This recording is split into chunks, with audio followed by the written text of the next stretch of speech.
Já bych vám teď rád představil základní terminologii. K tomu by se mně dobře hodil balón, ale balón nevím, kde je. To je sice nepříjemná situace, ale můžeme si na ní představit náš první termín, a sice figura. Figura, to je něco, umístění čeho v prostoru neznáte a snažíte se to najít. V našem případě je figurou balón. A balón je tam pod košem. Super, jdeme tam.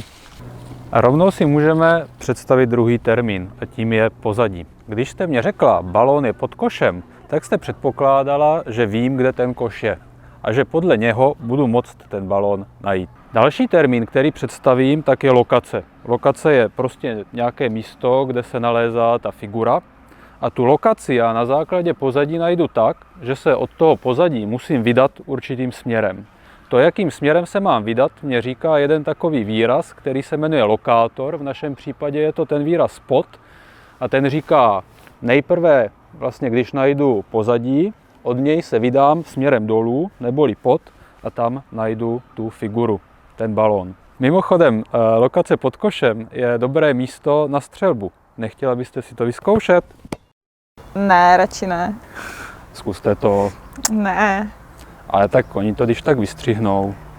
Tak dobře.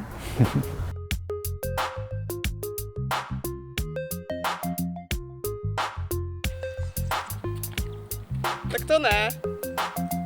Ne, zkus další. Asi taky ne. Skvělý. Ještě nevím.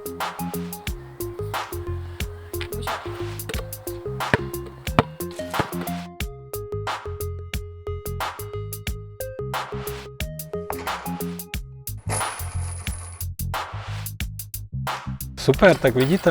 No nebylo to tak hrozné. A co, jaká je lokace nejhorší na střelbu? Takových je víc, ale jedna taková je hned tady vedle. Popsal bych ji možná jako lokaci za košem. A koš je pořád pozadí? Ano, koš je pořád pozadí, jediné, co se mění, je ten lokátor, kdežto v první větě jsme měli pod, teď máme za.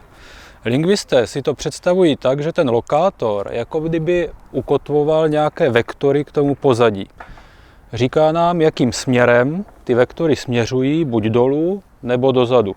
A ty koncové body těch vektorů pak definují danou lokaci. Takže když řeknu takovou větu, například já jsem za košem, tak to funguje tak, že nejdřív najdu koš, pozadí, k němu ukotvím pomocí lokátoru vektory, které ukazují dozadu, a na konci toho vektoru je ta lokace za košem a na ní jsem já jako figura. A tamto byste to mohl vyzkoušet vy? Můžu to zkusit, ale to nedám, tak radši ne. A když tak se to vystřihne.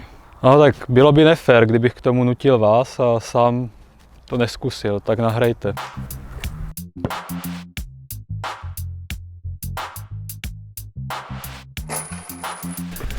Jo, a je to 1:1.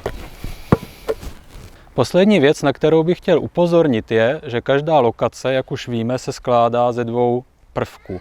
Z pozadí a z lokátoru. Když chceme umístit figuru, musíme je nejdřív zkombinovat dohromady, abychom zjistili, kde pak tu figuru máme hledat. To je podobné jako v matematice. Jako kdybyste nějaká dvě čísla dala do závorky, ty musíte spočítat nejdřív, dostanete nějaký výsledek a s tím teprve dál operujete. Tohle bude důležité, když se potom začneme bavit o trajektoriích v prostoru a o jiných věcech, kde se projevuje seřazení prvků. Dobře, takže jestli to správně chápu, tak to znamená, že když v jazyce popisujeme nějaké umístění předmětu, dělíme tu scénu na 3 části. První část je figura. To je věc, kterou neznáme a o které nevíme, kde je. V našem případě to byl míč. Pak máme pozadí. Pozadí známe. Je to věc, vzhledem k které se orientujeme, a to byl v našem případě koš.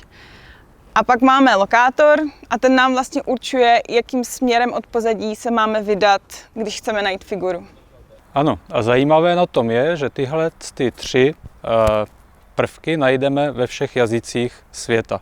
Jsou to základní stavební kameny, ze kterých jednotlivé jazyky staví popis nějaké lokace nebo umístění v prostoru.